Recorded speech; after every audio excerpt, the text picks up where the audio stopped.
The story of Europe's rise has been told countless times, with endless volumes dedicated to kings, queens, emperors, and popes who carved their names into the pages of history.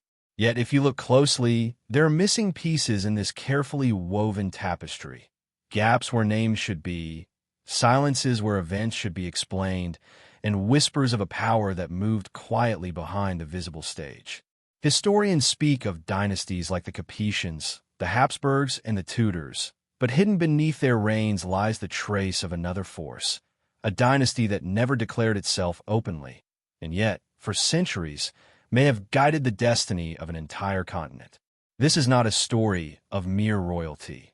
It is the story of a vanished dynasty that seems to have been erased almost deliberately, as though someone wanted its memory buried forever. Imagine standing in a crumbling medieval castle somewhere in the heart of Europe. The stones are scarred by centuries of weather and war. But in the Great Hall, you notice something strange. The coat of arms has been chiseled away. Where a family's insignia should proudly remain, there is only a blank shield. Documents tied to this place mention noble rulers, but give no names, no lineage, only vague references to the lords who once governed here. In dusty archives, librarians stumble across gaps where dynastic succession should continue, but instead cut off abruptly. It is as though an entire bloodline has been deliberately struck from the record. Who were they? Why does history forget them? And more importantly, who wanted us to forget? The story begins with faint clues scattered across time. In chronicles of medieval Europe, there are odd remarks about silent lords who commanded respect from kings themselves, families who never wore crowns yet somehow dictated the terms of wars and marriages. A merchant in Venice wrote of a family whose seal was recognized across nations, a seal now missing from every collection. An English chronicler mentioned those who whisper to the throne, yet gave no names, no genealogy. Such fragments might seem trivial, but together they hint at something enormous. A dynasty that avoided the spotlight, but orchestrated the drama of European history from the shadows. Mainstream history tends to dismiss such mysteries, chalking them up to lost records or mistakes in medieval bookkeeping. But what if the silence is not an accident? What if erasure was the plan? Some researchers believe that this dynasty's disappearance was no ordinary fading away, but a calculated vanishing, executed to protect secrets too volatile for the world to know. Their story was not forgotten because it was unimportant. It was buried because it was too important. To understand why, we must first appreciate the nature of medieval power. Europe was not only ruled by visible monarchies, but also by invisible hands. Families whose power lay in alliances, marriages, banking, and secret pacts with the church. The dynasty in question seems to have mastered the shadow game. They rarely sat on thrones, but thrones bent to them. They rarely commanded armies directly, but armies marched when they gave the signal. They left no songs or epics in their name, but their influence shaped centuries of war and peace. The more one digs, the stranger the puzzle becomes.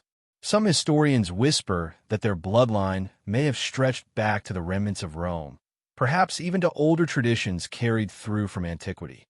Others claim their roots were tied to early Christian councils and the guardianship of relics that gave them authority beyond mere politics. There are even fringe theories connecting them to the Crusades, secret orders, and a forgotten pact made in Jerusalem that rippled through European history like an invisible tide. The mystery grows darker when we consider the consistent pattern of removal. Seals erased, names struck from official documents. In some cases, churches built by these families were rededicated to others, their founders' names erased from stone. Monasteries once under their patronage were reabsorbed by other orders, the records rewritten to suggest different benefactors. The more one notices it, the more deliberate it feels, like a systematic campaign to wipe an entire dynasty from memory. But again, the question lingers. Why? Every great story needs a beginning. And in this case, it starts not with a triumph, but with a whisper, a lingering sense that Europe's history is incomplete, that the narrative we are taught is only a surface layer.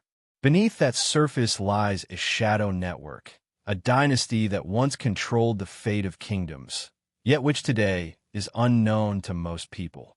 This series will follow the traces they left behind, reconstructing their hidden empire piece by piece. Along the way, we will confront strange heraldry, coded marriages, forgotten wars, and relics that may still carry their legacy. But before we uncover who they were, we must first recognize what has been hidden, a deliberate silence, a whisper in the shadows, urging us to look deeper. For sometimes, the most powerful rulers are not those who sit on thrones, but those we are not even allowed to remember. The origins of the vanished dynasty are shrouded in shadows, woven into half-truths and fragments that refuse to form a complete picture. Unlike the great houses we all recognize, the Capetians of France, the Plantagenets of England, the Habsburgs of Austria, this dynasty did not announce itself with grand coronations or epic wars for succession. Instead, their beginnings were quiet, almost invisible, as though they were building something larger than mere kingdoms. The story of their rise is not one of open conquest, but of subtle positioning, hidden alliances, and the careful planting of seeds that would later grow into a network of power stretching across all of Europe. When we examine early medieval records, particularly between the 7th and 10th centuries, there are occasional mentions of unnamed lords of influence. These were figures who had no official title, but were treated as equals by kings and bishops. Chronicles describe them as of noble blood, but unknown house, or without throne, yet of command. It is here, in these cryptic remarks, that we may glimpse the beginnings of the dynasty. They appear like shadows in documents, never fully revealed, but always standing just behind the curtain of visible power. One theory suggests that their roots lay in the remnants of the Roman Empire. After Rome's collapse, its vast administrative and economic networks were scattered across Europe. Families who had once served in senatorial or patrician roles may have carried fragments of that system into the medieval age. They no longer ruled an empire, but they held knowledge, wealth, and connections that others did not. While barbarian kings fought for land, these families remembered the art of governance, finance, and diplomacy. Could the vanished dynasty have been one of these remnants, carrying forward the embers of Rome in secret? Another possibility ties them to the early church. The 4th and 5th centuries saw Christianity rise to dominance, and with it came councils, clerics, and vast properties falling under ecclesiastical rule. Certain families, allied with bishops and abbots, became custodians of sacred relics and treasures. To control relics in this age was to control legitimacy itself, for kings sought blessings and holy objects to justify their rule. Some whispers suggest that the vanished dynasty gained its first power by guarding relics, perhaps even relics that had come from Jerusalem. Imagine the authority of a family said to protect a fragment of the true cross, or a sacred manuscript whispered to be from Christ's own time. Kings may rule with swords, but such relics ruled with divine weight. Whichever theory is closer to the truth, what matters is that their influence spread quietly, almost invisibly. By the 9th century, they appear again in subtle forms. Marriage records showing unions between nameless noble daughters and future kings, charters signed by mysterious witnesses who appear in no other documents, and sudden transfers of land that historians cannot explain. If you follow the paper trail, you find hints of a lineage that was not claiming power openly, but weaving itself into the fabric of European nobility. Like roots spreading underground, they created a foundation strong enough to sustain centuries of growth. Consider the medieval obsession with bloodlines. For most dynasties, legitimacy was everything, carefully traced through ancestors and recorded in illuminated manuscripts. Yet here lies another mystery. When we try to trace certain noble lines, we encounter abrupt blank spaces where information should exist. It is as though one branch was deliberately cut out of the tree, leaving gaps in genealogies that otherwise stretch back to mythical founders. Could these be the missing links to the vanished dynasty? Some genealogists believe so, pointing to repeated patterns where a daughter from an unknown but high house marries into royalty, only for her descendants to later sit on thrones. Over time, these marriages quietly infused the dynasty's blood into nearly every royal family of Europe.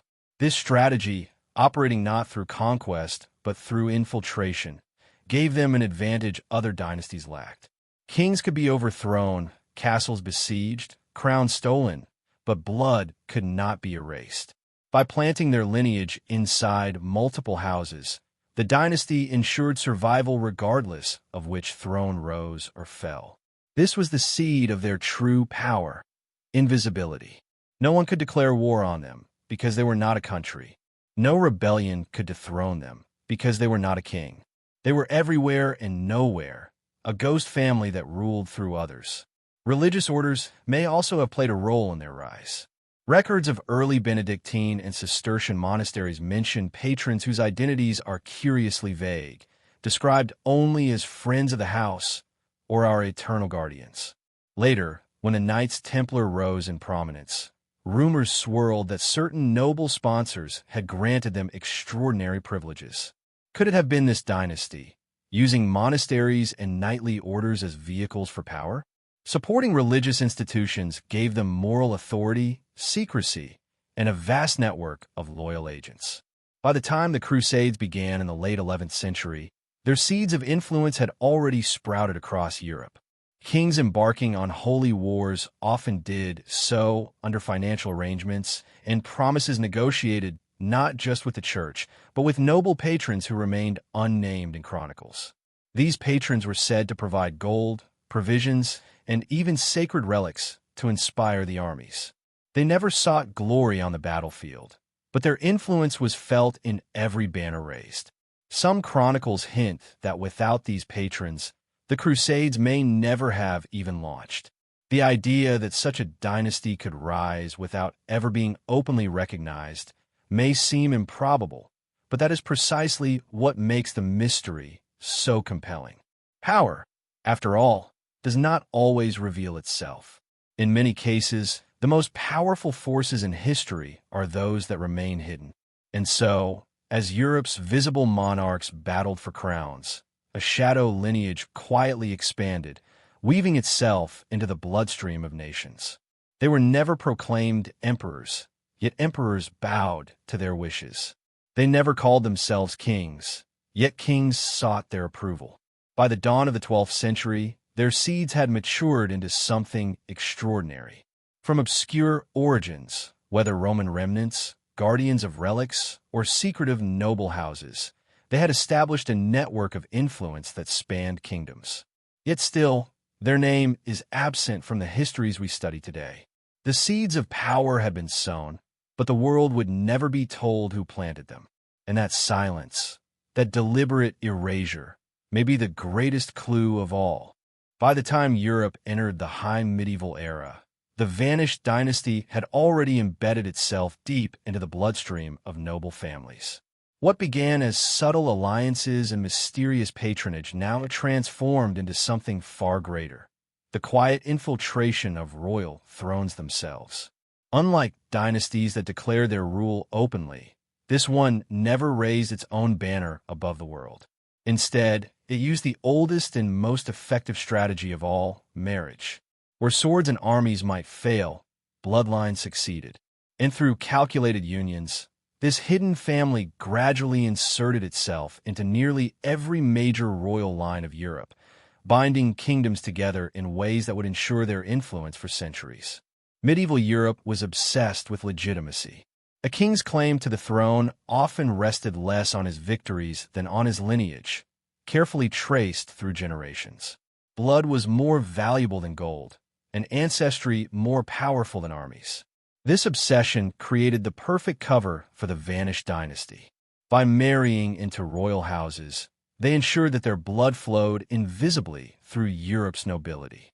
Over time, this meant that rulers who outwardly belonged to great dynasties like the Capetians, the Plantagenets, or the Aragonese may, in fact, have been heirs of this hidden family all along.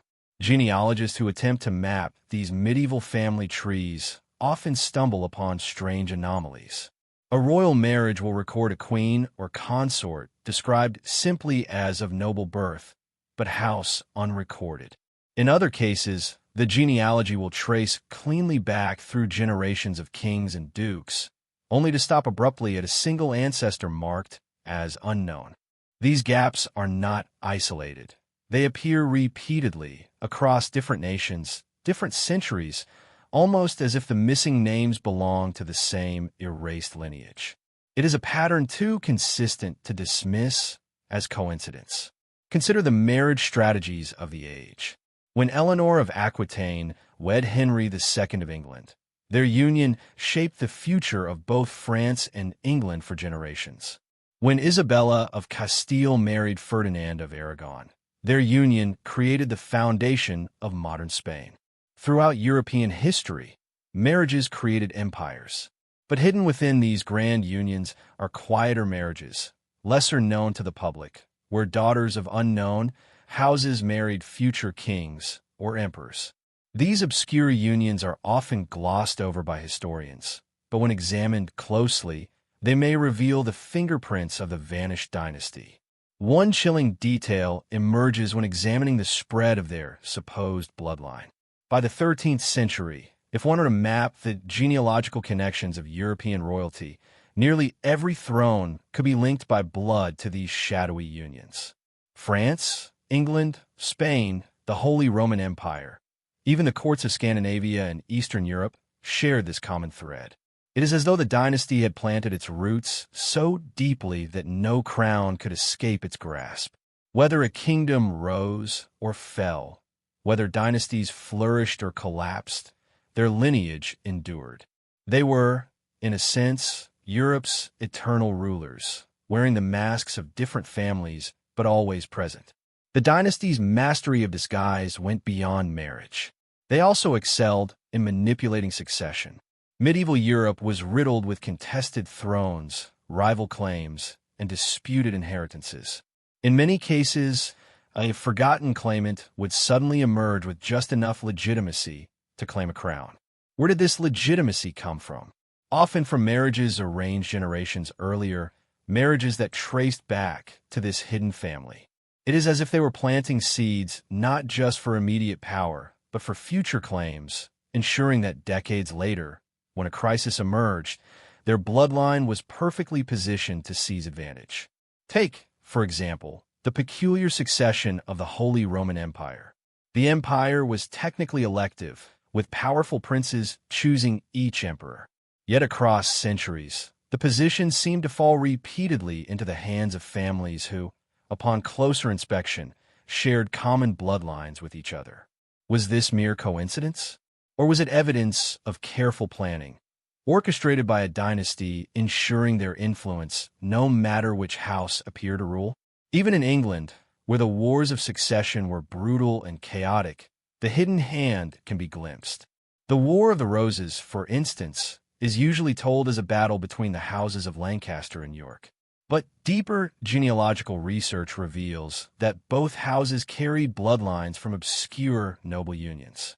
Some historians argue that the war was not between two distinct houses at all, but rather two branches of the same larger, hidden lineage. If true, then the supposed civil war was merely an internal struggle, a family conflict disguised as a national one. The manipulation of thrones did not stop at kings and queens. Lesser noble houses, too, were infiltrated. Counts, dukes, and margraves across Europe often found themselves married into lines that cannot be traced fully. These nobles were the administrators of medieval power, ruling over regions, controlling armies, and serving as advisors to monarchs. By placing their bloodline into these houses as well, the vanished dynasty ensured influence not only at the top of the pyramid, but at every level of the feudal system. Perhaps the most haunting element of this infiltration is the deliberate confusion surrounding family trees. Medieval genealogical charts were often illustrated manuscripts, copied by monks and scholars. Yet in many cases, these manuscripts show erasures, gaps, or alterations. Coats of arms appear mismatched, seals are missing, and names are written over with new ones. Sometimes, an entire branch of a tree simply ends without explanation, despite evidence that the line continued. Was this clerical error, or was it part of a calculated effort to obscure the dynasty's presence? The consistency of these anomalies suggests something more deliberate than mistake. The dynasty's influence also extended beyond Europe itself. Through marriages and alliances, their bloodline entered the royal courts of Byzantium and even reached into the Mediterranean kingdoms of Sicily and Naples. Crusader states, too, often relied on mysterious patrons to arrange royal marriages that bound the Levant to Europe. In some cases, widowed queens of Jerusalem or Cyprus married nobles from unknown houses, only for those unions to ripple back into Europe's genealogy. It is as if the dynasty's reach was not confined to a single continent, but part of a broader, almost global strategy. By the late Middle Ages, their presence was everywhere but nowhere. No one spoke their name, yet they sat invisibly on every throne. They were kings without crowns, emperors without empires. Their genius lay in wearing disguises, appearing as Plantagenets, as Capetians, as Aragonese, while remaining true to a lineage that never needed recognition. They were like actors in a play who played every role, while the audience never realized it was always the same cast behind the masks. This is the dynasty's most chilling legacy, that Europe may never have been ruled by separate houses at all, but by branches of a single, hidden bloodline. And if that is true, then the history we know is not the history of rival dynasties battling for supremacy, but the carefully managed narrative of a family that ensured it always won, no matter who seemed to wear the crown. When we think of empires, we imagine vast armies marching beneath banners, emperors crowned in gold, and borders drawn with fire and steel. The Roman Empire, the Byzantine Empire, even the Holy Roman Empire, all are remembered for their visible power, their cities and monuments, their emperors whose names echo through the centuries. But what if there existed another kind of empire, one that left behind no official title, no imperial palace, no armies of its own? What if this empire was not defined by borders on a map, but by invisible threads of influence, binding kingdoms and rulers to its will? This was the hidden empire of the vanished dynasty, an empire without name, yet one that shaped Europe as surely as Rome ever did. The dynasty never claimed a throne outright, but its fingerprints are everywhere. From the 12th century onward, patterns of strange consistency emerge. Wars ending in treaties that favored their allied houses, papal decrees that aligned with their interests, and noble marriages that seemed almost impossibly well-timed. While kings and queens appear to make decisions, a closer look suggests they were nudged, guided, or pressured into choices that benefited an unseen hand. This was not chance. It was orchestration. One of the clearest signs of their hidden empire is found in the network of alliances that crisscrossed Europe. Where most dynasties struggled to keep a single throne secure, this family spread its reach into dozens of courts. They had kin in France, England, Spain, Austria, Hungary, and beyond. When one kingdom rose, they were there. When another fell, they were there too. Their power was not territorial. It was relational. They ruled not through armies, but through blood and influence. In this way, no defeat could destroy them, because they were never confined to one land. Consider how Europe's great wars often ended. The 100 Years' War, for example, dragged on for over a century between England and France. Yet in the aftermath, marriage treaties bound the two houses together once more, blood mingling where swords had divided. It is easy to dismiss this as the natural course of dynastic politics, but when examined more closely, these resolutions often linked back to obscure marriages planted generations earlier. It was as though the dynasty had prepared for the outcome long before the war began. They did not need to win battles. They only needed to ensure that their bloodline survived on both sides of the conflict. In the end, they always did. Even more curious are the cases of rulers who seem to act as though guided by unseen advisors. Chroniclers describe monarchs changing policies suddenly, abandoning wars they had sworn to fight, or pardoning rivals against the advice of their own councils. These decisions, puzzling at the time, often ended up benefiting one of the dynasty's hidden branches. Were these rulers acting under pressure, debt, or some deeper form of loyalty? Some suggest that the dynasty maintained leverage through debts of finance, providing loans in times of war, or through secrets too dangerous to reveal. In either case, they exercised power without ever appearing in the public eye. The church, too, seems to have been intertwined with their hidden empire. Papal elections in the medieval era were notoriously political, shaped by powerful families and kings. Yet, on more than one occasion, popes rose to power under mysterious circumstances, supported by factions that quickly vanished once their candidate was secure. Some historians argue that these moments bear the fingerprints of the dynasty. Controlling the papacy, even indirectly, meant controlling Europe's spiritual and moral authority. It meant declaring holy wars, legitimizing kings, and shaping the very idea of right and wrong. If the dynasty held even partial sway over such power, their empire was more vast than any territorial kingdom. Trade and finance added another invisible layer to their dominion. By the 13th century, Europe was transforming. Merchants, bankers, and guilds were rising in importance, and money often dictated the outcome of wars as much as swords did. Evidence suggests that the dynasty invested heavily in trade routes, banking houses, and maritime ventures. They were not traders themselves, but silent partners, using financial networks to influence states. Kings who borrowed heavily during wartime often found themselves in debt, not to rival monarchs, but to unseen patrons who could demand loyalty in exchange for solvency. In this way, the dynasty extended its hidden empire into the economic veins of Europe, ensuring rulers remained tethered to them. Perhaps the most telling aspect of their hidden empire is the silence surrounding it. Normally, history remembers those who hold such power.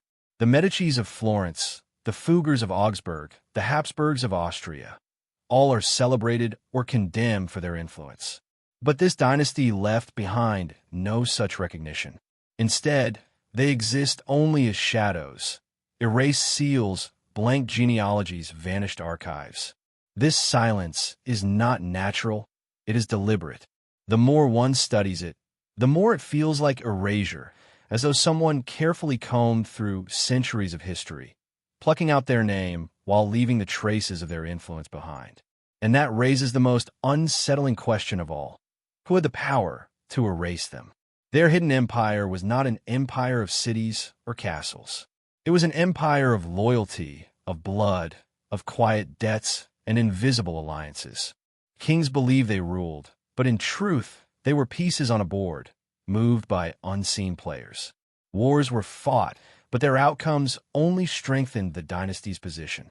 Borders shifted, crowns changed hands, yet their influence endured. They had no need for banners or armies, for their empire was woven into the very fabric of Europe itself. This is why their story matters. For centuries, we have been told that Europe's history was shaped by rival houses and kingdoms locked in endless struggle. But if this hidden dynasty truly existed, if they ruled not from a single throne, but from every throne, then the history we know is not the history that was. It is only the visible surface of a deeper truth, that behind the noise of war and coronation, there was an invisible empire, vast, unshakable, and deliberately concealed. And though their name may have been erased, their legacy still lingers in the silence, waiting for those who dare to look closer. When we read history, we often imagine wars as decisive struggles where one side triumphs and the other is crushed. Chronicles tell us of glorious victories, humiliating defeats, and kings who secured their power through the sword. Yet when we examine certain conflicts in medieval Europe more closely, an unsettling pattern emerges. Wars that dragged on endlessly, with no true victor, only uneasy truces and exhausted kingdoms. These wars, strangely enough, almost always ended in outcomes that favored the hidden dynasty. It was as if the bloodshed itself was not the point, the stalemate was. And in every stalemate, the dynasty's influence quietly grew. Take the 100 Years' War between England and France. To us, It is remembered as a titanic clash for supremacy, filled with legendary battles like Agincourt and Orleans. But step back from the drama, and the pattern becomes strange. Neither side truly won. The English kings, despite stunning victories, never secured the French crown. The French, though they eventually reclaimed their lands, emerged weakened and near bankrupt. Who benefited from such a century of conflict? Certainly not the people, nor the kings who poured treasure and blood into the battlefield. Yet in the aftermath, when treaties were signed, marriage alliances sealed the peace, and royal houses on both sides ended up sharing bloodlines that had suspiciously vague origins. Once again, the dynasty's quiet infiltration ensured that both kingdoms, no matter who wore the crown, remained bound to them. This is not an isolated example. Look to the Italian wars of the 15th century, when France, Spain, and the Holy Roman Empire clashed endlessly over control of the peninsula. Cities were sacked, armies marched back and forth. Yet in the end, no empire truly claimed Italy outright. What did emerge, however, was a labyrinth of intermarriages and financial dependencies. The papacy itself became a pawn, manipulated by noble families whose records are riddled with erasures and silences. It was a war that produced no conquerors, but it produced stability for those who thrived in the shadows. The dynasty that owned the debts, held the marriages, and controlled the treaties. Even in the Crusades, the pattern holds. Though often presented as holy wars between Christendom and Islam, most crusades ended in fragile truces or outright failures. Jerusalem was won, then lost. Empires rose, then fell. But through these endless cycles, obscure patrons, nobles without clear houses, emerged again and again, bankrolling expeditions and securing privileges in the Levant. The dynasty's role here was not to conquer holy lands for themselves, but to control the flow of wealth, relics, and legitimacy. By ensuring no permanent victory, they ensured their role as indispensable brokers of war and peace. The key lies in understanding that stalemate benefits those who rule invisibly. For a king, war is dangerous. Victory may expand borders, but defeat can destroy a dynasty. For the hidden family, however, both outcomes are useful, so long as no side gains complete supremacy. A balance of weakness meant that kings remained reliant on advisors, financiers, and alliances. Who better to provide all three than the dynasty that had bloodlines in every royal house? While monarchs dreamed of empire, the dynasty ensured no one empire could dominate, for that would threaten their own invisible rule. Instead, they thrived on endless wars without victories. Medieval chroniclers sometimes remark on mysterious pressures that ended wars unexpectedly. A king prepared for campaign suddenly signed a truce. A victorious army halted short of total conquest. A rival claimant withdrew without reason. These moments puzzled contemporaries, but often coincided with advantageous marriages or debts quietly settled. Behind the scenes, the dynasty seems to have pulled strings, ensuring wars ended not when kings wished, but when it suited the larger balance of power. One chilling possibility is that they also fueled wars deliberately. By lending money to both sides, supplying provisions through shadowy intermediaries, and encouraging rival claims to thrones, they could guarantee conflict that weakened kingdoms while strengthening their hidden empire. The pattern is disturbingly clear. Wars began with bold declarations, dragged into stalemates, and ended with treaties that bound enemies together through blood that ultimately traced back to the vanished dynasty. Even rebellions and civil wars show this hand at work. The Wars of the Roses in England are usually told as Lancaster versus York. Yet both houses shared common bloodlines seeded by earlier obscure unions. If the dynasty's lineage was in both, then the war was not truly a clash of rivals, but a family conflict, an internal pruning of branches. In the end, Henry Tudor rose, marrying Elizabeth of York and uniting the houses. To the world, it looked like resolution. But to those who trace the bloodlines, it looks more like consolidation. one more stage-managed outcome that left the dynasty's influence intact. Perhaps the greatest mystery is why chroniclers rarely mention these invisible patrons. Medieval historians were not shy about assigning blame or credit. They praised kings, condemned enemies, and recorded the names of nobles who shaped events. Yet time and again, in the margins of treaties or chronicles, one finds references to unnamed lords, silent witnesses, or friends of the realm who appear and vanish without detail. Who were these silent figures who stood at the table when peace was signed, but whose names were not recorded? It is tempting to think they were members of the dynasty, deliberately erased yet undeniably present. The effect of these wars without victories was profound. Europe never consolidated into a single empire. The Holy Roman Empire remained fractured, France and England remained separate, Spain only emerged after centuries of struggle, and Italy never unified at all. To most historians, this fragmentation was simply the chaotic nature of medieval politics. But what if it was by design? What if the dynasty's unseen hand ensured that no king ever grew too powerful, no empire too vast? By preventing dominance, they preserved their own empire of shadows. And so, when we look back at Europe's endless conflicts, wars that destroyed millions of lives but rarely changed the balance of power, we should perhaps ask a different question. Were these wars truly failures? Or were they carefully managed events designed to exhaust kings while preserving the supremacy of a family that never showed its face? To the visible world, they were wars without victories. To the hidden dynasty, they were victories without wars. If there was any power in medieval Europe greater than kings and emperors, it was the Church. The papacy could crown rulers, excommunicate them, or plunge entire kingdoms into turmoil with a single decree. To control Europe was, in many ways, to control the Church, or at least to bend its decisions in the right direction.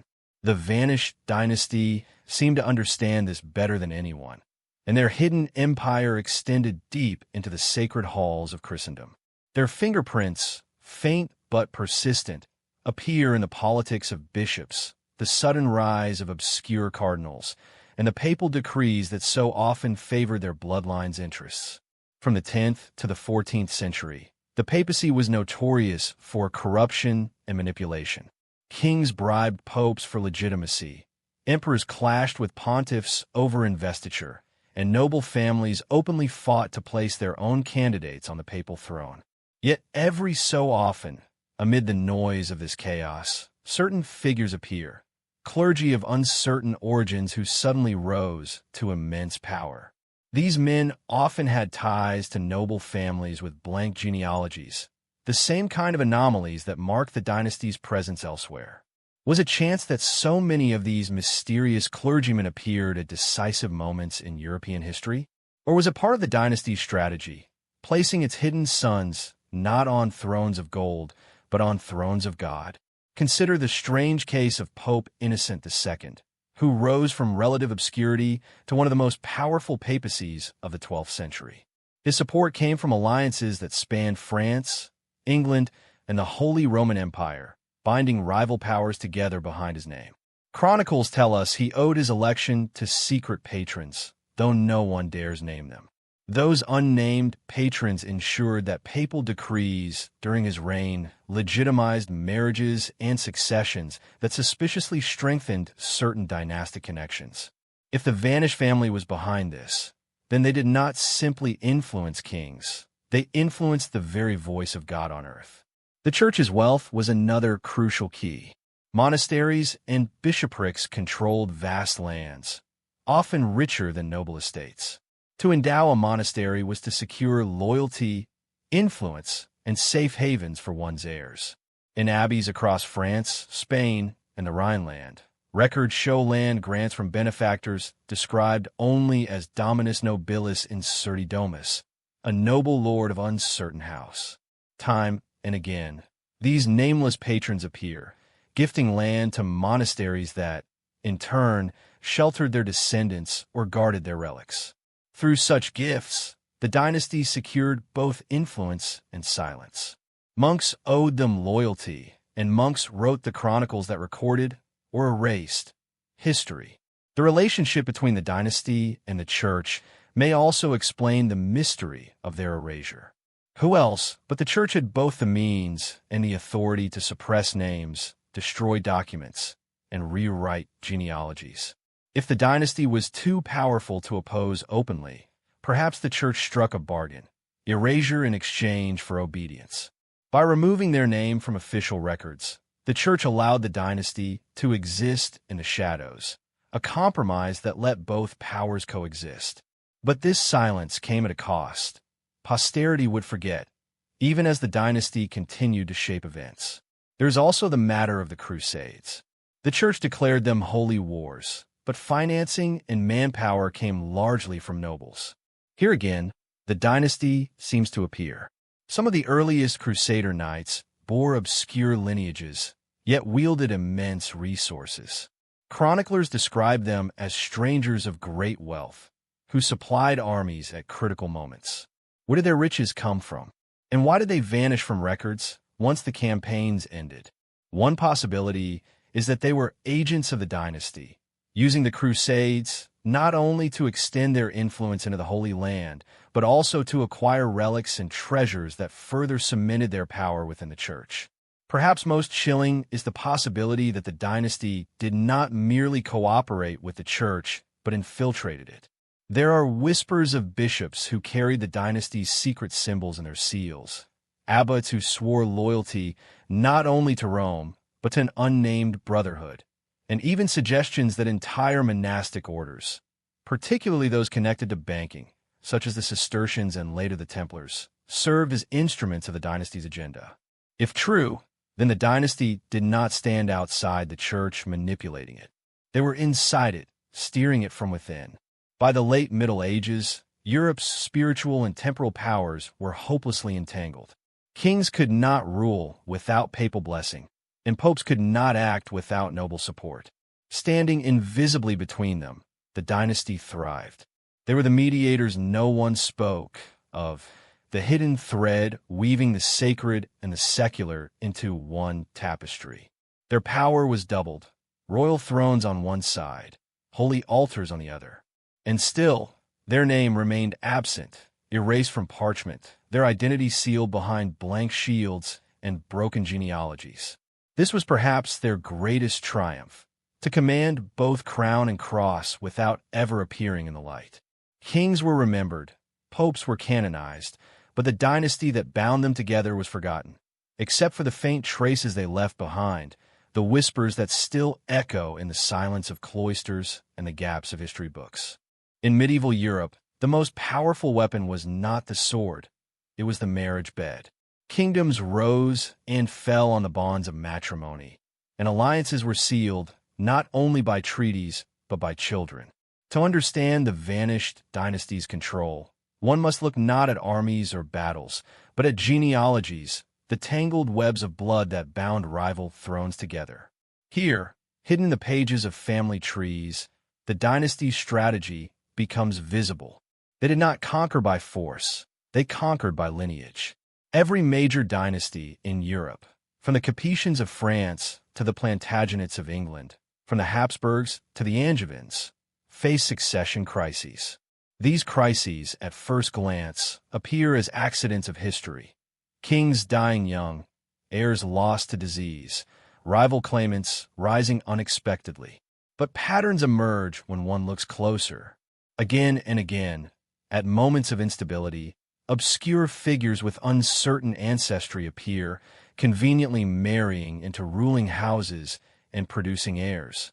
These marriages often carried vague references to noble blood of old descent, but left genealogists scratching their heads.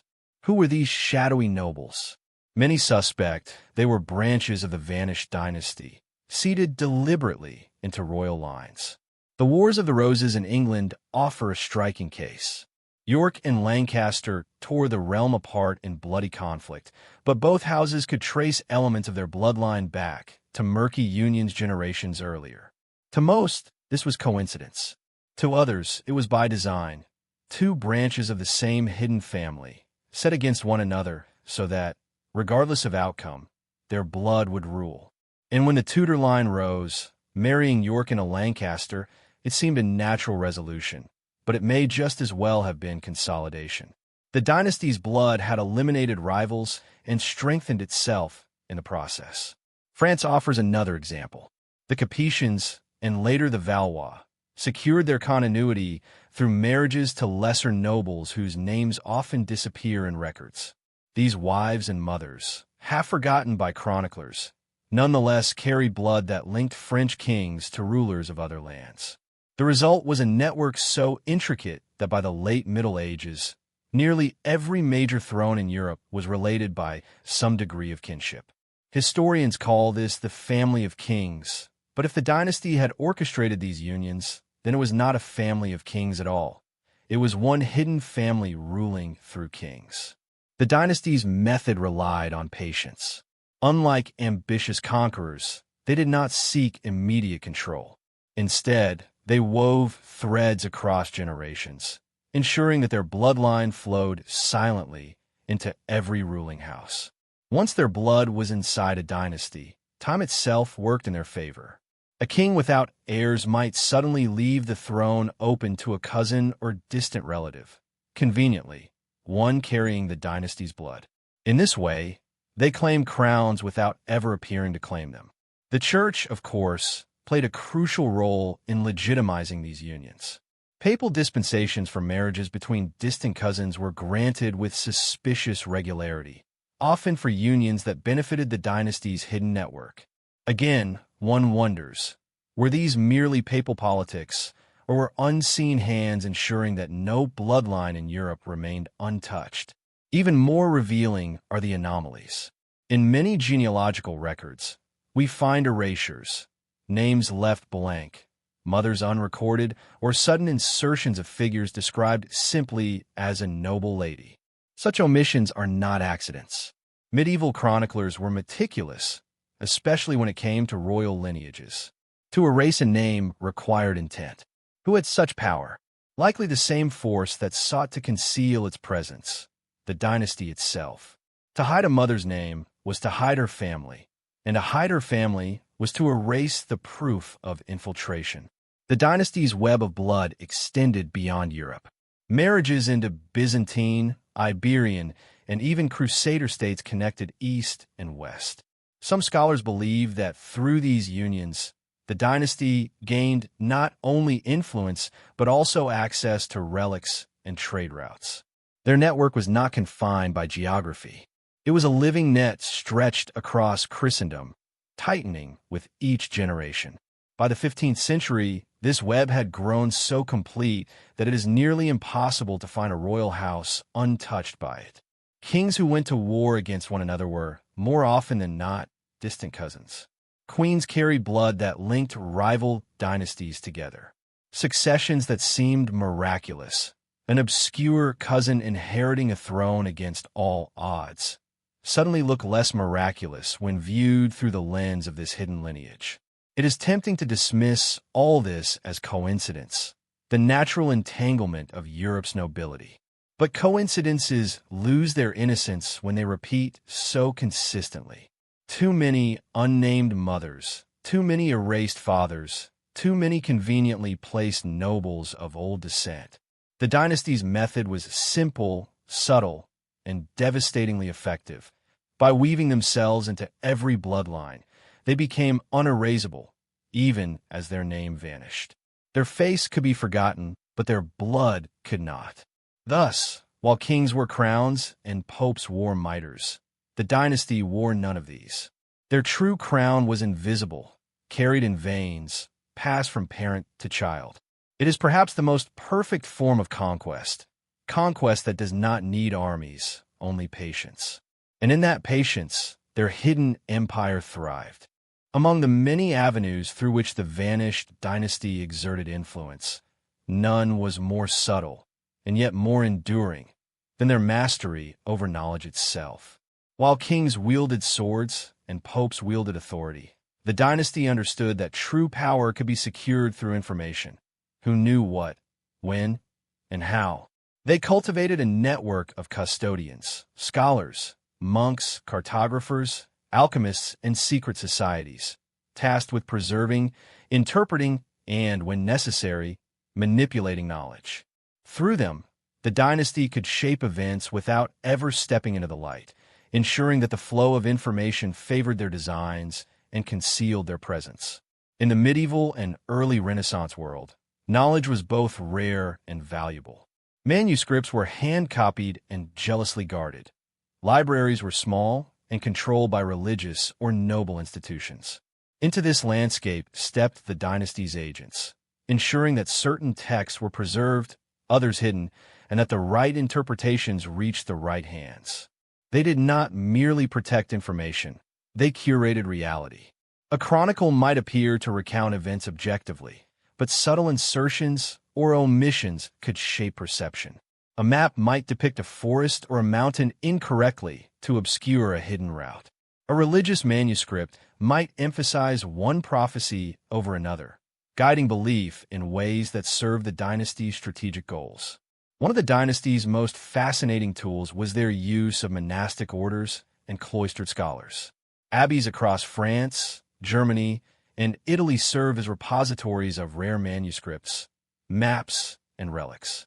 Many of these monasteries contained marginalia, cryptic symbols, blank shields, or faceless knights that echoed the dynasty's motifs. While outwardly devoted to religious study, these monks and scholars were also part of a larger intelligence network. They chronicled events, copied texts, and sometimes acted as messengers, transmitting coded instructions embedded in seemingly mundane documents. In essence, monasteries became both libraries and communication hubs, their silent halls carrying secrets that shaped Europe's political and religious landscape. The dynasty also had a hand in the preservation and transmission of scientific and mystical knowledge. Alchemists, astronomers, and mathematicians often received discreet patronage, their research funded in ways that left no record of the benefactor. Some of these scholars were instrumental in charting trade routes, developing military innovations, or even influencing navigation techniques for explorers venturing beyond Europe. Yet the patron behind their work rarely appeared in records. Instead, the dynasty used these individuals as conduits, ensuring that knowledge flowed where it was needed while masking the source of its influence. Through them, the dynasty extended its reach not just across kingdoms, but across the very foundations of civilization. A particularly striking aspect of their custodianship was the management of esoteric and prophetic texts. Mystical manuscripts, many of which survive only in fragments, contain strange references to hidden lords, faceless figures, and symbols aligned with the dynasty's heraldry. These texts were not merely religious or philosophical curiosities. They were instruments of psychological and political influence. By selectively revealing or concealing prophecies, the dynasty could steer decisions of kings and councils. A ruler might act as though guided by divine insight, unaware that the divine message was curated by agents of the vanished family. In this way, the dynasty wielded authority not through force, but through shaping perception itself, a power arguably more enduring and absolute than any throne. Even cartography became a tool of control. Maps commissioned or influenced by the dynasty often contained secret notations, hidden routes, safe houses, or points of strategic interest. These were not errors or artistic flourishes. They were encoded instructions, readable only to those in the know. Merchants, soldiers, and envoys who used these maps unknowingly followed the dynasty's design, moving goods, armies, and information along paths chosen to maximize influence and minimize risk. By controlling the spatial knowledge of Europe, the dynasty ensured that geography itself became a silent ally. Mountains, rivers, and forests were not merely obstacles. They were channels, gates, and markers in a continent-wide system of invisible power. Perhaps the most fascinating aspect of their influence on knowledge was their relationship with secret societies and clandestine orders. Organizations such as the Knights Templar, certain branches of the Rosicrucians, and other less documented esoteric groups appear repeatedly in records connected to the dynasty's agents. These societies functioned as both repositories and transmitters of hidden knowledge. Membership was tightly controlled, rituals codified secrecy, and symbols carried layered meanings. Through these organizations, the dynasty could influence events at every level: political, religious, and military. Agents embedded in these orders acted as intermediaries, guiding decisions in a manner that appeared organic but was meticulously orchestrated. Even mundane documents, letters, contracts, charters, were curated to control perception. Names could be erased or added, dates shifted slightly, and witnesses listed or omitted. Each small alteration could have enormous consequences, redirecting the flow of power or perception while leaving no trace of intervention. Chroniclers and scribes often recorded events with admirable faithfulness, unaware that the text itself had been shaped to reflect a reality favorable to invisible masters. In effect, the dynasty wrote history in two layers: the surface narrative known to all, and the hidden narrative known only to those who understood the symbols, codes, and subtle manipulations embedded throughout Europe's archives. The dynasty's management of knowledge was not limited to Europe's elite. In some cases, popular chronicles and oral traditions carried encoded information. Legends of faceless kings, mysterious benefactors, or miraculous interventions were often rooted in actual events orchestrated by the dynasty. By embedding their presence in folklore, they ensured that even ordinary people carried fragments of their influence, often interpreted as divine or magical. Over generations, these stories reinforce societal norms and political hierarchies favorable to the dynasty's designs, proving that knowledge and influence could operate on every level of society, from monarchs to peasants. By the late Renaissance, the dynasty's control of knowledge had evolved into a self-sustaining system. Scholars educated under their patronage went on to teach, monasteries trained monks in their traditions, and guilds followed protocols the dynasty had established. Even as Europe transitioned into modernity, the invisible infrastructure of information, influence, and interpretation persisted. What had begun as targeted interventions in politics, religion, and science had become a framework for continuity, ensuring that the dynasty's impact would outlast any single ruler, war, or revolution. Ultimately, the vanished dynasty's custodians of knowledge reveal a principle that modern power struggles often overlook: information is more powerful than armies. By curating what people knew, when they knew it, and how they interpreted it, the dynasty could steer Europe without ever declaring themselves rulers. Knowledge became both weapon and shield, guiding decisions, shaping perceptions, and securing influence across centuries.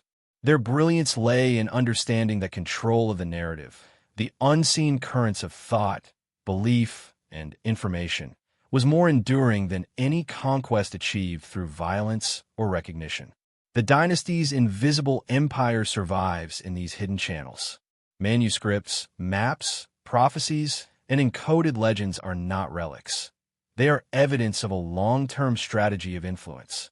The custodians who preserved them were not mere scholars or scribes. They were participants in a carefully orchestrated network designed to perpetuate the dynasty's power long after its apparent disappearance.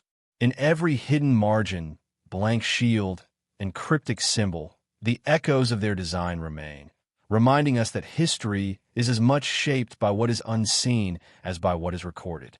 The vanished dynasty's relationship with knowledge is a final testament to their genius. They did not simply shape Europe's physical or political world. They shaped understanding itself.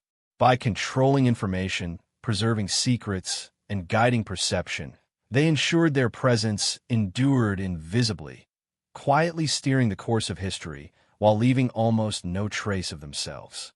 And in this, perhaps, lies the most enduring lesson of all. True power is not invisibility, but in the invisible currents that move beneath the surface of what we think we know. For kings, legitimacy rested not only on armies or bloodlines, but on sacred objects. Crowns, swords, holy relics, and ancient charters were imbued with divine weight, granting their holders the aura of chosen rulers. In this world of symbols and sacred tokens, the vanished dynasty thrived. If they could not be remembered in chronicles, they could live in relics, objects infused with hidden power, passed quietly from hand to hand, shaping the destiny of Europe without ever being openly acknowledged. One of the most striking patterns in medieval history is the sudden, mysterious appearance of relics at crucial moments. A fragment of the true cross, a chalice said to be the Holy Grail, the spear that pierced Christ's side, all emerged when kings needed legitimacy most. These relics often arrived without clear provenance, gifted by noble patrons or brought by knights of uncertain origin.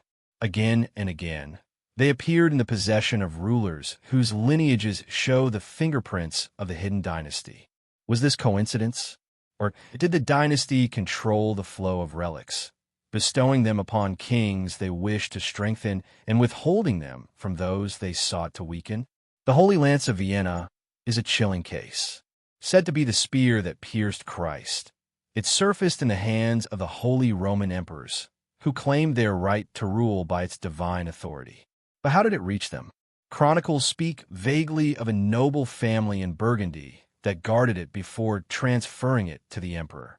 The family's name, however, is suspiciously absent in later records, another erased lineage. If this was indeed a branch of the dynasty, then the emperors might rest it on their silent approval. The crown may have been golden, but the relic that sanctified it came from the shadows. The dynasty's involvement with relics was not limited to Christian symbols. There are whispers of older, stranger objects, amulets traced back to Rome, tablets said to come from Babylon, even stones marked with inscriptions no scholar could read. These artifacts appear briefly in inventories of monasteries and treasuries, only to vanish centuries later without explanation. Some resurface in private collections, others in obscure legends, but their trail is always broken. Could it be that the dynasty used these objects as secret currencies, trading them for loyalty, legitimacy, or silence? Consider also the crown of thorns, said to have been worn by Christ. It entered France in the 13th century when King Louis IX acquired it for Venice. Yet the Venetians themselves obtained it from Constantinople during the Crusades, where it had been kept by guardians whose names are suspiciously vague in records. Some historians believe those guardians were tied to the same shadowy bloodline. If true, then one of the most revered relics in Christendom passed directly through the dynasty's hands before sanctifying the French monarchy. Why relics? Because relics bound the visible world to the invisible. A king who held the bones of a saint or a shard of the true cross could claim divine favor. A dynasty that controlled the relics controlled that favor. They became gatekeepers of legitimacy. No crown could shine without their silent approval. No papal blessing seemed complete without a relic discovered or donated at just the right moment. There are even darker rumors. Some chronicles mention rituals conducted not in cathedrals, but in hidden chapels, where relics were not displayed for veneration, but used in secret rites. Blank shield knights, thought to be the dynasty's agents, are described as carrying reliquaries wrapped in cloth, delivering them not to kings, but to abbots or secretive brotherhoods. What were these relics used for? Were they tools of devotion or instruments of control? The dynasty's mastery of relics may explain their disappearance from history. By withdrawing their names, but keeping control of sacred objects, they rendered themselves invisible while remaining indispensable. Kings and popes could erase them from documents, but they could not erase the relics they guarded. As long as crowns needed sanctifying, as long as churches needed holy tokens, the dynasty's invisible hand remained. Modern researchers who trace the path of these relics often stumble upon the same dead ends. Names vanish, seals are missing, inventories list a gift from a noble patron. It is always the same pattern. Objects of immeasurable importance tied to benefactors who do not exist in surviving genealogies. The dynasty may be gone from records, but their presence lingers in the very artifacts that built Christendom's foundations. And perhaps that is the greatest irony. The church and the kingdoms conspired to erase the dynasty's name, Yet the relics they distributed still rest in glass cases and reliquaries across Europe. The dynasty is absent from archives, but present in every cathedral treasury. Tourists gaze upon these objects, pilgrims kneel before them. Yet few realize they may once have been weapons in the arsenal of a family that ruled from the shadows. Relics outlast names. Stone, bone, and would endure where ink fades. Perhaps the dynasty understood this better than anyone. Perhaps they knew their story would be erased, but their power would remain hidden in the things kings touched, kissed, and swore oaths upon. They vanished from history, but their relics never did. And in those relics, they are still here. Few events in history are as enigmatic as a family's disappearance from records while their influence persists. The vanished dynasty did not fade slowly like a minor noble house swallowed by conquest. They performed something closer to a deliberate vanishing act.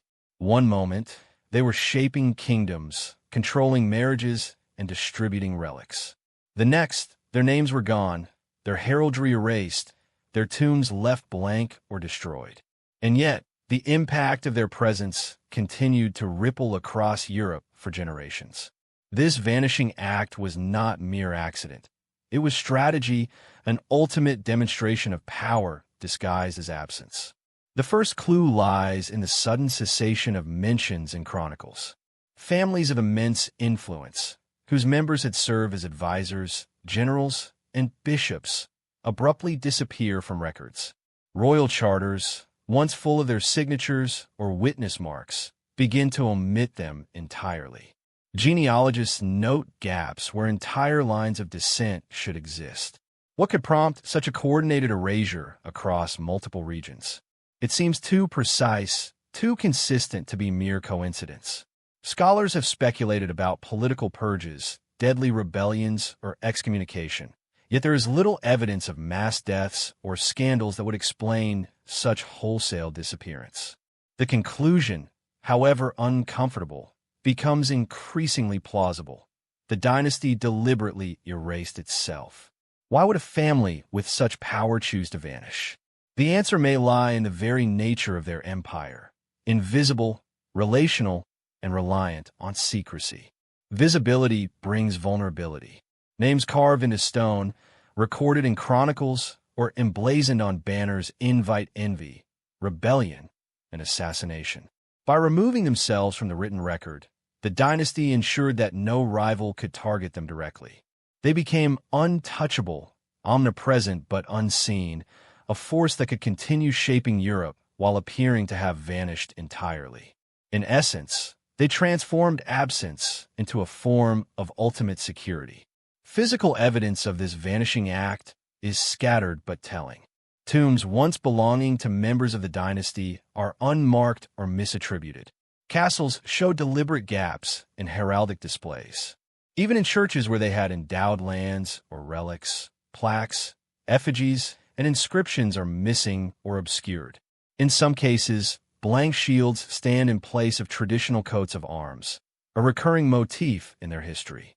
It is a haunting reminder that the dynasty chose erasure as a tool, an empire sustained not by visible power, but by the gaps left in its wake.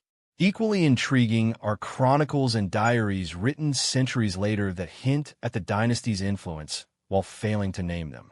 Monks speak of silent patrons who controlled marriages, guided wars, and funded holy expeditions. Kings refer to advisors of uncertain origin who mysteriously disappear. These indirect references preserve across time, function almost like breadcrumbs, traces of a presence that cannot be directly observed. It is as if the dynasty left a shadow, script embedded in the record, legible only to those with the patience to piece together the gaps. Financial records, too, reveal curious anomalies. Loans made to monarchs, investments in trade routes, and endowments to religious institutions often trace back to nobles with no surviving lineage. They appear briefly in the records, influence events, and vanish. Scholars sometimes dismiss these as clerical errors or lost families, but the recurring pattern is striking. Key figures with missing names consistently emerge at pivotal moments, then disappear once their purpose is fulfilled. This invisible hand suggests a family exercising power while deliberately avoiding recognition, a feat that no other dynasty has managed on such a scale.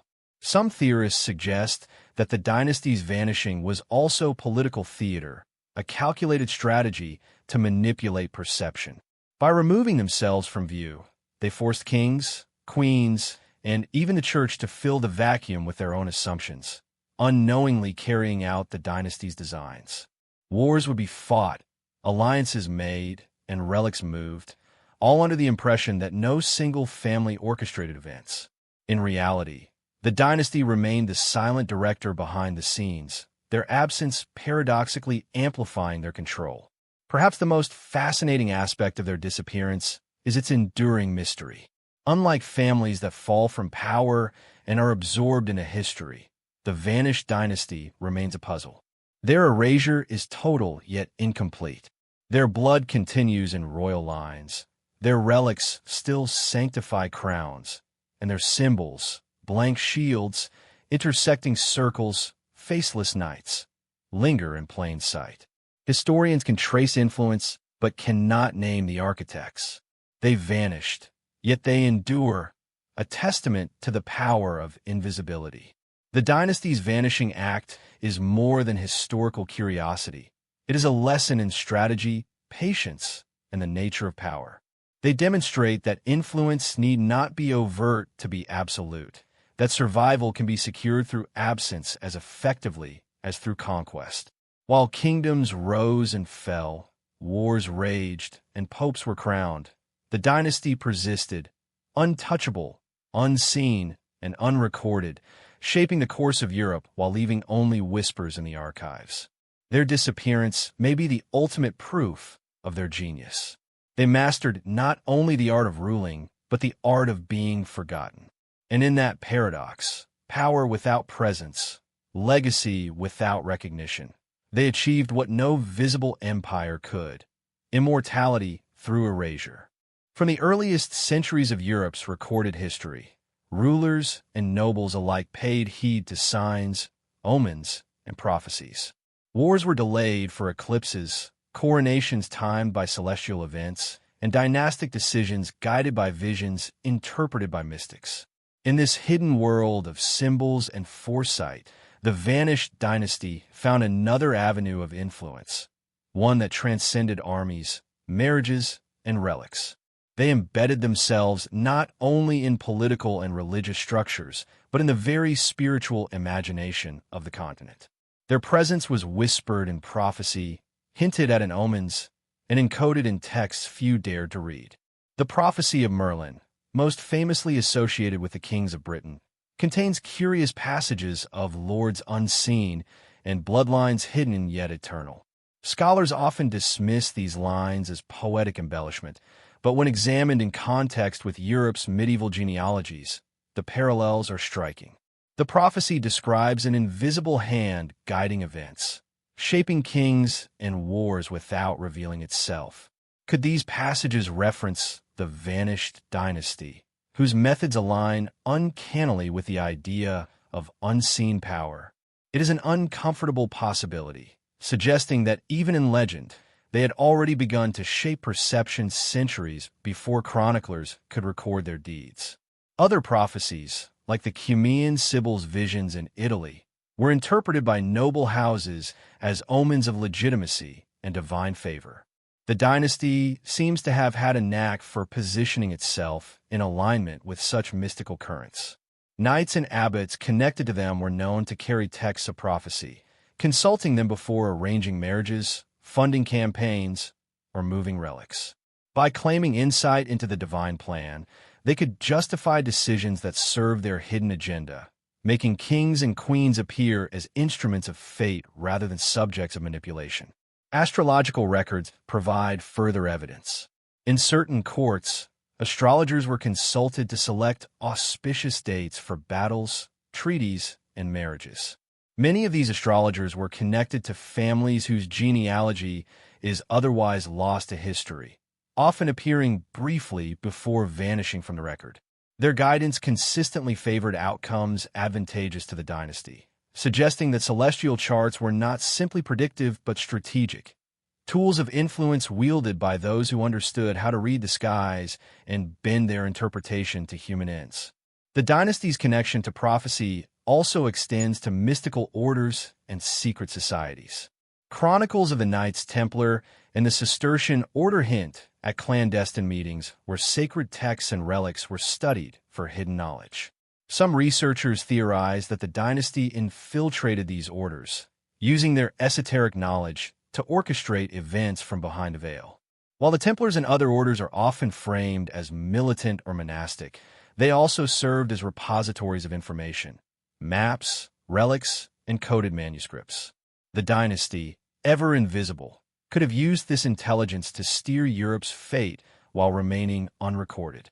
Even the omens described in chronicles often bear their fingerprints. Natural disasters, sudden deaths of rulers, and unusual celestial events were frequently interpreted as divine judgment. Yet the timing of these events often coincided with strategic shifts. A kingdom weakened just before a critical marriage, a pope replaced at the perfect moment, a relic transferred when legitimacy was threatened. It is tempting to see these occurrences as coincidence, but the dynasty's meticulous timing, combined with the manipulation of astrology, prophecy, and rumor, suggests otherwise. The omens may have been as much a tool as a warning. In addition, the dynasty seems to have cultivated its own private symbols within prophetic texts. Marginalia in manuscripts often contain the same motifs associated with their heraldry: blank shields, faceless knights, and intersecting circles. Hidden in plain sight, these marks linked the dynasty to the mystical frameworks that influenced rulers' decisions. Anyone versed in interpretation would recognize them. Ordinary observers would see only decoration. Through this, the dynasty projected power beyond politics and finance, entering the realm of the unseen and the spiritual. Some of the most intriguing evidence comes from letters and diaries of mystics, which describe secret patrons who guided them in their visions or funded their journeys. The patrons are rarely named, but their influence is unmistakable, funding the creation of prophetic manuscripts, securing locations of mystical significance, and ensuring that rulers acted in accordance with divine instruction. These shadowy figures appear and vanish without trace, yet their work aligns seamlessly with the dynasty's broader pattern of manipulation. By the late Middle Ages, the dynasty had transformed prophecy and omens into instruments of power. They were no longer just reacting to fate, they were bending it. Kings who believed they acted on divine guidance may, in fact, have been following the dynasty's carefully orchestrated instructions. Wars, marriages, and coronations were all filtered through the prism of foreseen events, giving the impression of inevitability while hiding human intervention. Ultimately, the vanished dynasty's mastery of prophecy and omens illustrates a terrifying truth. Power can exist beyond armies, titles, and relics. By embedding themselves in the spiritual and mystical consciousness of Europe, they ensured influence that transcended mortality, archives, and memory. Their name may have vanished, but their design endured, encoded in the visions, warnings, and mystical currents that shaped the continent. One of the most compelling mysteries surrounding the vanished dynasty lies not in parchment or prophecy, but in the geography of Europe itself. While kings and emperors fought for territory, the dynasty seemed to operate through an invisible network of influence, communicated and preserved via hidden maps, secret routes, and carefully guarded geographic knowledge. These were not ordinary maps for travelers or merchants. They were instruments of power, showing safe passages, hidden strongholds, and the movement of relics and people in a way that only the initiated could understand. To the untrained eye, these maps appeared as mundane depictions of land and sea, but to insiders, they were a silent blueprint of dominance.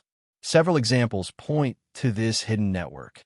In monasteries across Burgundy, France, and Germany, one can find maps that include obscure notations, paths that bypass cities, landmarks with no official names, and symbols identical to the dynasty's secret motifs: blank shields, intersecting circles, faceless figures. At first glance, these features might be dismissed as cartographic embellishments or artistic whimsy. Yet when analyzed alongside historical movements of armies, relics, and royal marriages, the correspondence is uncanny. Routes documented in these marginalia often match precisely with the logistics of major political maneuvers, crusading armies, or clandestine journeys undertaken by nobles of uncertain origin. The maps were guides not for ordinary travelers, but for a network operating in shadows. Take, for instance, the southern routes into Italy used during the late Crusades. Chronicles often describe armies mysteriously arriving in southern ports faster than expected, supplied as though by invisible hands. Some historians have traced these routes through obscure coastal paths and rivers marked in minor monasterial maps. The patrons of these routes were often unnamed lords or minor nobility with links to major European families. But again, no documented family line survives. The implication is that the dynasty not only influenced battles and politics, but orchestrated the very movement of people and resources, controlling access to strategic locations without ever revealing their presence. Hidden maps also appear in the form of pilgrimage routes. The Camino de Santiago in Spain, for example, has ancient guidebooks with odd deviations, secret bridges, hidden forest paths, and ends under the protection of unknown patrons. Scholars believe these variations were placed deliberately to protect pilgrims, but also to allow discreet movement of relics, nobles, and financial resources. Some of these patrons align with the geographic spread of the dynasty's known influence, suggesting they acted as custodians of both safety and secrecy. Pilgrimages were not only spiritual journeys, they were conduits for hidden power, allowing the dynasty to monitor and manipulate the movement of influential individuals across Europe. The network extended to trade and finance as well. Certain merchant routes in northern Italy and along the Rhine include stops that do not appear in official records or city registries. Towns marked only by symbols resembling the dynasty's motifs were centers of discreet exchange. Money, letters, or goods that funded armies, bribed officials, or facilitated secret marriages. These ghost towns functioned as nodes in a shadow network, entirely invisible to contemporary chroniclers. The dynasty's fingerprints are subtle but pervasive, showing not just influence over people, but mastery over the very arteries of European commerce and communication. Even sea routes bear their mark.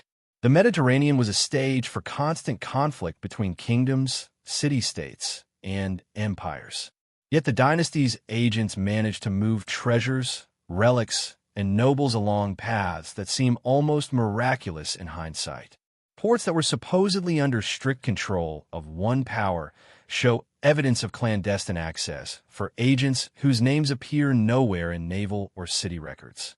Historians puzzled by these anomalies may have glimpsed only a fraction of the dynasty's true capabilities, a network spanning land and sea, maintained through secrecy and precise knowledge of geography. The dynasty's influence also surfaces in hidden chambers and secret passages. Castles across Europe, from Burgundy to England, include designs that allow access between towers, dungeons, and halls without detection. Some of these passages were documented in manuscripts, with only cryptic references or symbolic markings pointing to their existence. These architectural secrets were often tied to the same unnamed nobles who appear elsewhere in historical records, again suggesting that the dynasty was not just moving armies and goods, but also people through secure, hidden routes that no enemy could trace.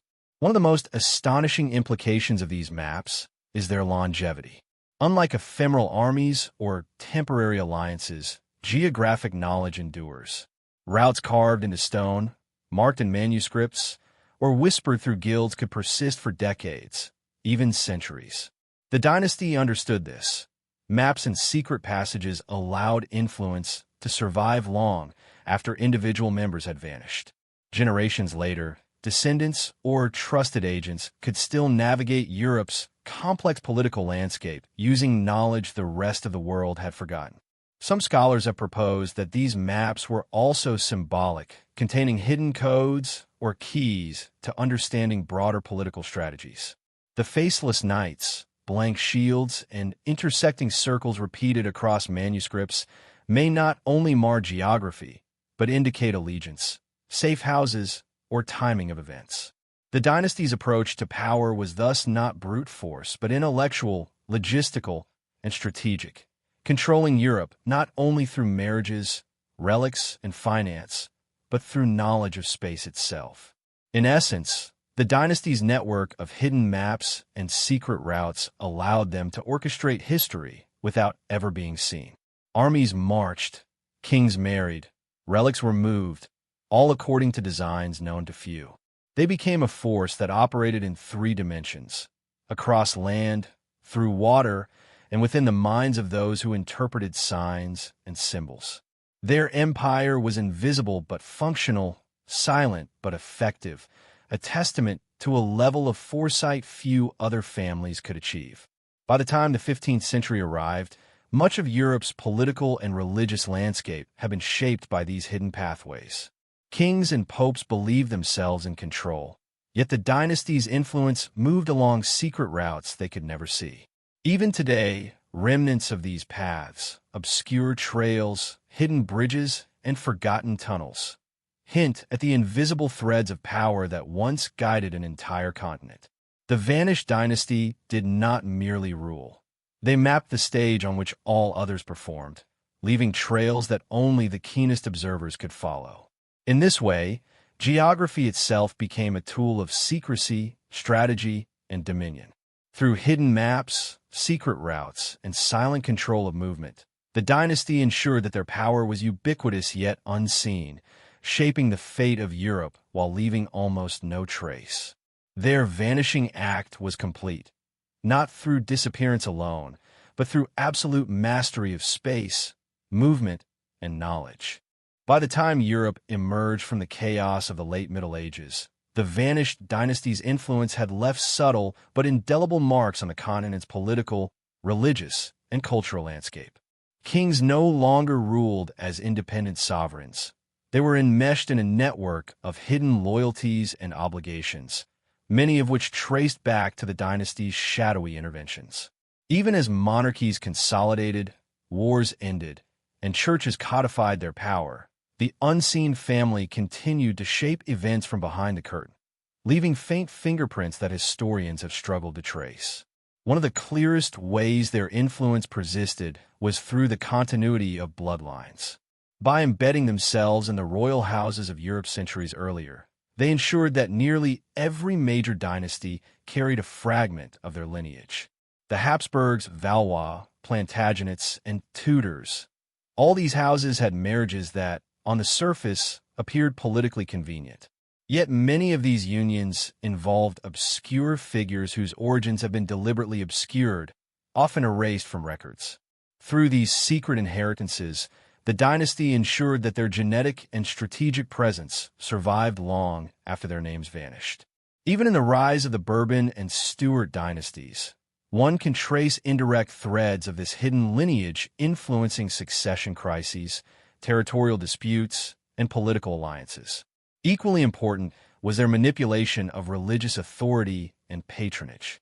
The dynasty's historical ties to the church enabled them to continue influencing appointments, policy, and the distribution of relics long after their apparent disappearance. In some cases, they maintained influence through cloistered orders, abbeys, and monasteries, many of which held immense wealth and knowledge.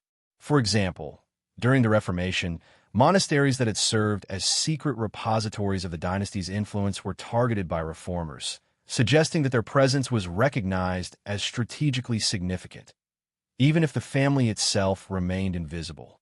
By controlling key points of religious authority, the dynasty shaped ideological and political movements in subtle ways, guiding Europe's spiritual as well as temporal evolution. Trade and finance were another instrument of lasting influence. Records from the late Middle Ages show that discrete banking networks and merchant guilds often funneled resources to strategic locations at critical moments. What looks like coincidental support for a kingdom, city, or expedition frequently benefited families tied, directly or indirectly, to the dynasty's network. By maintaining control of wealth and information, they ensured that no single power could dominate Europe unchecked. Kings relied on loans, nobles on provisions, and the church on donations. Yet the source of many of these resources traces back to invisible hands. In effect, the dynasty's economic leverage allowed them to continue orchestrating continental politics without ever appearing on the stage. The dynasty's impact also extended to knowledge and technology. They were instrumental in transmitting cartographic, navigational, and military intelligence across borders. Hidden maps, trade routes, and fortified positions allowed kingdoms and mercenary armies to move in ways that appear almost preordained when examined today. Many of the innovations credited to independent inventors or scholars may have originated in networks they controlled, as they cultivated knowledge in secret chambers, monasteries, and private collections. By directing the flow of information, the dynasty ensured that power remained centralized, not in crowns, but in the invisible architecture of Europe itself. Even cultural and philosophical movements were subtly influenced. Patronage of art, architecture, and literature often came from figures of uncertain origin, agents of the dynasty whose donations, commissions, and guidance shaped the intellectual climate of entire regions. Gothic cathedrals, illuminated manuscripts, and coded allegories may bear hidden signatures of their influence, embedding symbols, motifs, and ideas that reinforced hierarchical and religious structures favorable to the dynasty's invisible control. In this way, the family shaped not just politics, but the very worldview of Europe, ensuring their legacy persisted in both mind and matter. Perhaps most striking is the dynasty's continued role in crises and wars. The 30 Years' War, the succession disputes of the Habsburg Empire, and even early colonial expeditions were often guided by agents whose names do not appear in official histories. Financing, intelligence, and strategic counsel flowed through networks connected to obscure houses, many of which can plausibly be tied to the dynasty's long-hidden influence. While visible rulers fought and negotiated, unseen hands subtly steered outcomes, ensuring that no single entity gained total supremacy, consistent with the dynasty's age-old strategy of maintaining balance through controlled conflict. By the 18th century, Europe's map looked drastically different from the medieval world, yet the dynasty's influence remained encoded in its political DNA. Borders, alliances, and royal marriages still followed patterns that benefited hidden networks. Even revolutions, which seemed to break entirely from the past, were shaped in part by long-standing economic and strategic foundations that the dynasty had helped establish. Their power had transitioned from overt control to subtle orchestration, becoming a force embedded in systems rather than personalities. What is extraordinary is how invisible yet indispensable the dynasty had become. Rulers relied on systems, orders, and institutions that the dynasty had once directly manipulated. Monarchs and parliaments, generals and merchants, bishops and abbots, all acted within frameworks shaped by the dynasty's centuries-long designs. They were everywhere and nowhere at once, erased from records, yet embedded in the very structures that govern modern Europe. The vanished dynasty's greatest triumph may be this: they survived without recognition. They orchestrated politics, religion, commerce, culture, and warfare, leaving only traces in genealogies, relics, maps, and omens. They mastered the art of influence without presence, demonstrating that true power does not require visibility. Through patience, strategy, and cunning, they shaped the Europe we know today, their hand invisible but unmistakable. Europe remembers kings, battles, and popes. It does not remember the family that pulled the strings behind them. Yet in every relic, hidden map, and line of noble blood, the dynasty endures. They vanished from chronicles, but they never vanished from the course of history. By the dawn of the modern era, the vanished dynasty had achieved something extraordinary. They were omnipresent yet invisible, a force that shaped Europe across centuries without leaving a clear trace of themselves. Kings, emperors, and popes, seemingly in full control of their realms, were in fact guided by unseen hands. The dynasty's strategy of erasure, combined with meticulous placement of their bloodline, influence, and relics, allowed them to persist as a hidden sovereign power, a shadow empire whose presence can only be discerned through subtle patterns, whispers in archives, and the faint traces left in genealogy, maps, and prophecies. The dynasty's enduring influence can be observed in modern European institutions. Many state structures, from legal systems to royal courts, carry marks of earlier interventions orchestrated by their agents. Take, for instance, the mechanisms of succession and inheritance codified during the Renaissance.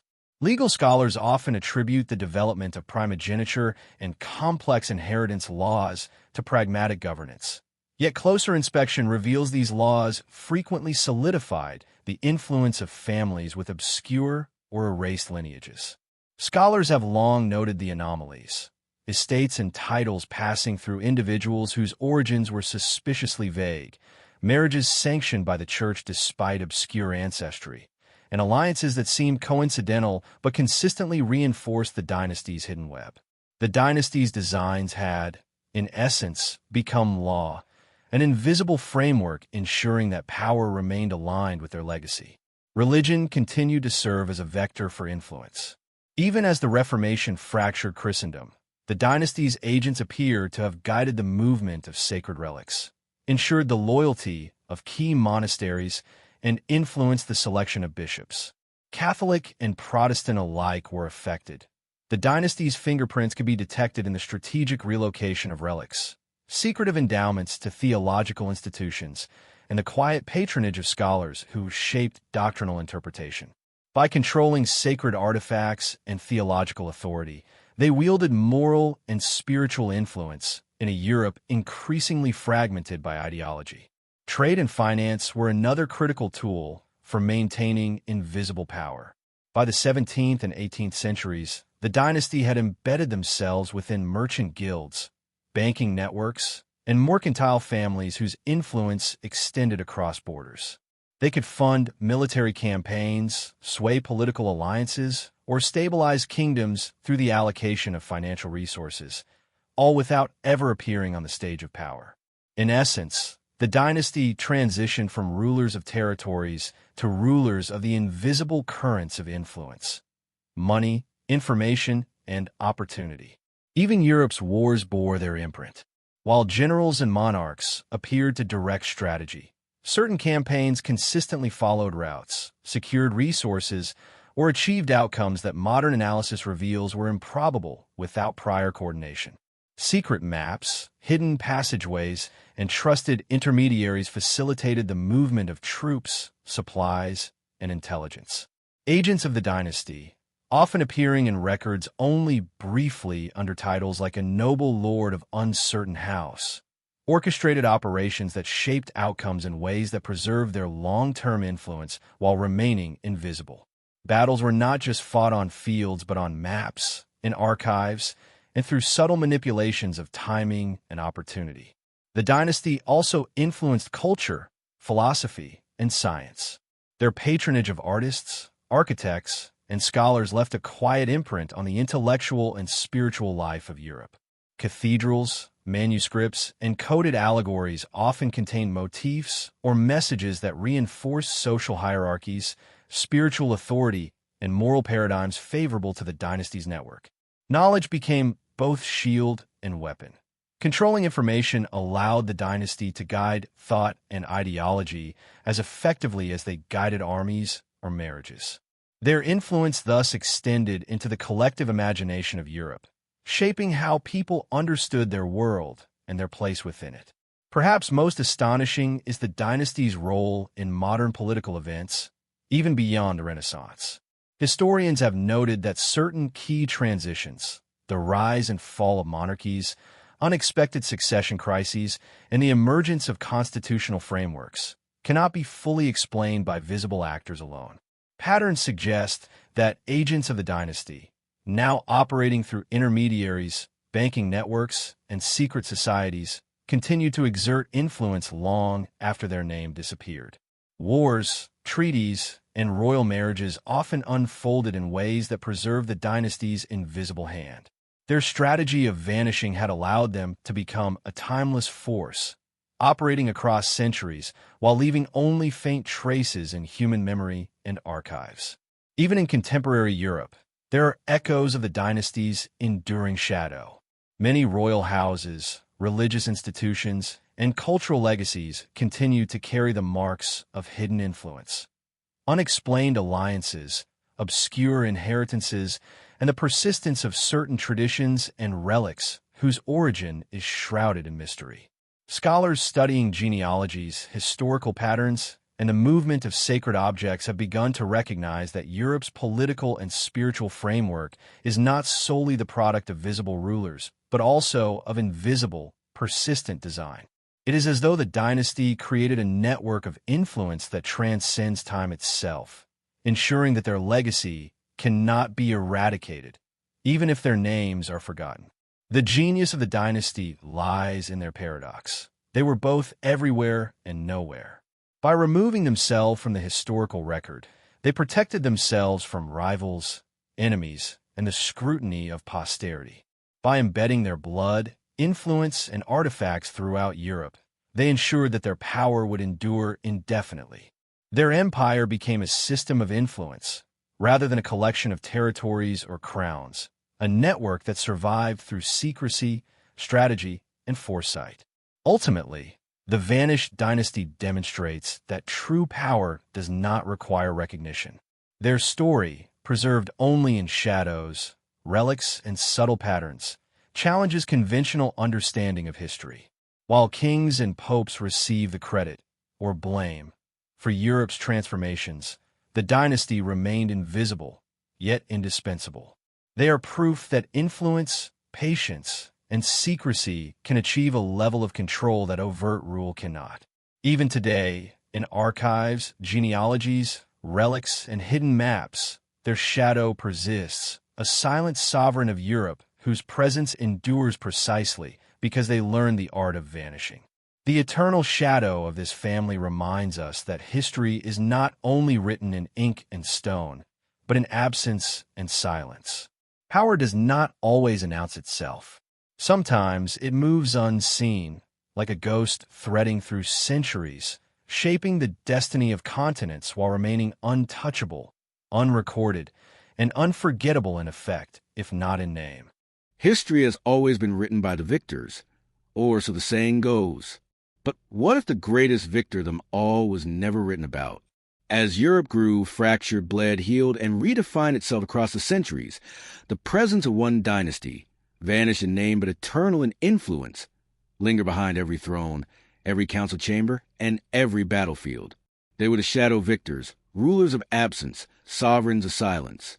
And if we look closely, the legacy they left behind is not only scattered through archives and relics, but still woven into the fabric of the modern world. The dynasty's greatest achievement was not conquest, nor glory, nor monuments raised to themselves. Their triumph was a deliberate choice to vanish. By erasing their name from chronicles, their emblems from heraldry, and their tombs from memory, they made themselves untouchable. Rivals could not destroy them, for there was nothing visible to strike. Enemies could not denounce them, for there were no banners to burn. Invisibility became their shield, and secrecy their crown. Yet their absence did not mean disappearance. Rather, they embedded themselves into systems, royal bloodlines, church hierarchies, merchant guilds, and legal frameworks. Consider how European succession laws solidified in the late Middle Ages. Many ensured a continuation of dynasties that were, strangely, not always the most direct heirs. In several cases, obscure figures with uncertain origins rose to prominence, marrying into established houses at moments of crisis. When studied with a patient eye, these anomalies reveal persistent design. Through such unions, the vanished dynasty inserted its bloodline into nearly every royal family in Europe. To this day, geneticists and genealogists tracing the ancestry of Europe's reigning monarchs find repeating patterns, gaps where records vanish, sudden insertions of obscure nobles, and bloodlines that converge upon an unnamed source. Their control of bloodlines was paired with their grip on sacred relics. Throughout medieval and Renaissance Europe, relics legitimized rulers.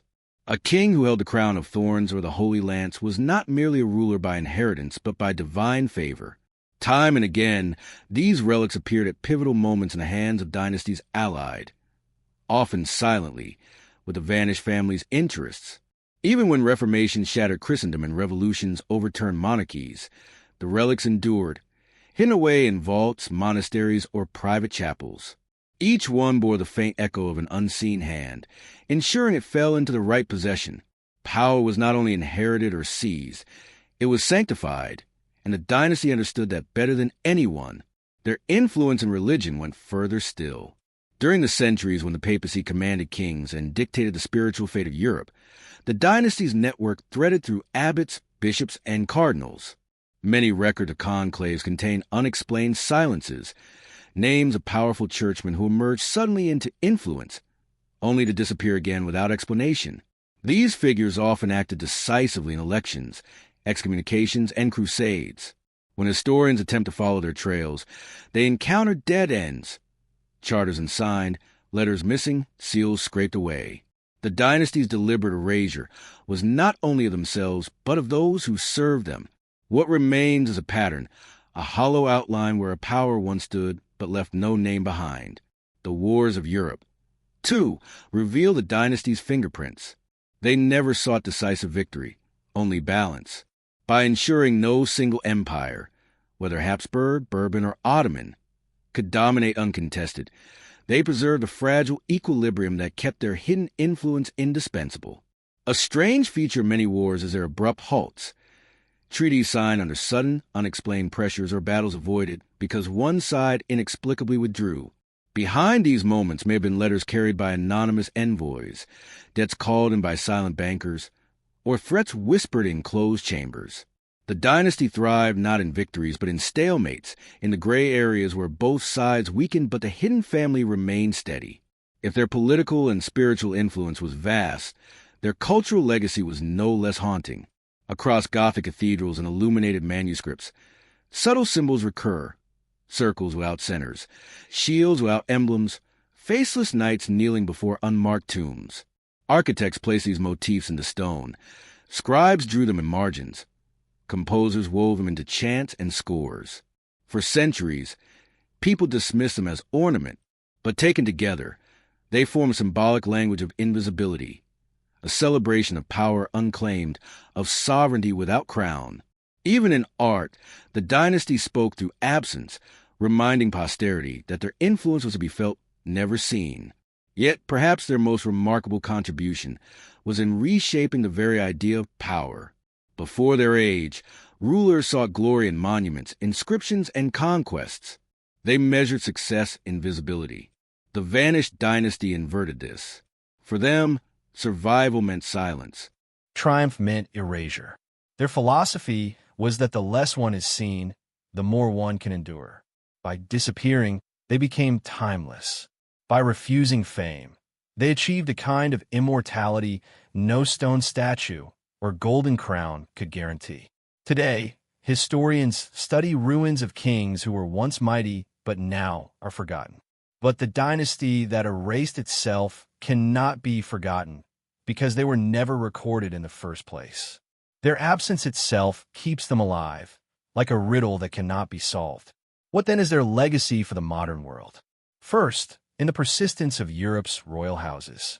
Nearly every reigning family, from Britain to Spain, carries faint strands of the dynasty's blood. Second, in the endurance of traditions, coronations that invoke relics, parliaments built on ancient compromises, borders that follow lines drawn not by chance, but by centuries of calculated balance. Third, in the lessons they leave for us about history itself. The dynasty proves that history is not only the story of what is recorded, but also of what is missing. The silences in archives, the gaps in genealogies, the erased names, these too are history, perhaps the most revealing kind. Their story also teaches us something unsettling about our present. In an age obsessed with visibility, fame, and constant exposure, the dynasty whispers a counter-truth. The greatest power may lie in secrecy. Modern corporations, intelligence networks, and transnational elites echo strategies first perfected by this hidden family. Influence without recognition, authority without exposure. This is the dynasty's enduring gift to power itself. And so, as Europe stands today, filled with monuments, museums, and archives telling stories of kings and revolutions, there remains an invisible architecture beneath it all. The dynasty is gone in name, but not in spirit. Their shadow lingers in the legal systems, the financial frameworks, the relics housed in cathedrals, and the very blood that flows in the veins of monarchs. They shaped a continent, then erased themselves from it, leaving behind a riddle no historian has ever fully solved. In the end, the vanished dynasty teaches us that power need not be recognized to be real. Legacy need not be remembered to endure. Sometimes the greatest story is not written in ink, but in silence. They were the architects of absence, the rulers of shadows, and though their name is lost, their empire endures still, in bloodlines, in relics, in traditions, and in the very bones of Europe. Their final triumph was not to be remembered, but to be unforgettable in their erasure. And perhaps that is the most haunting legacy of all.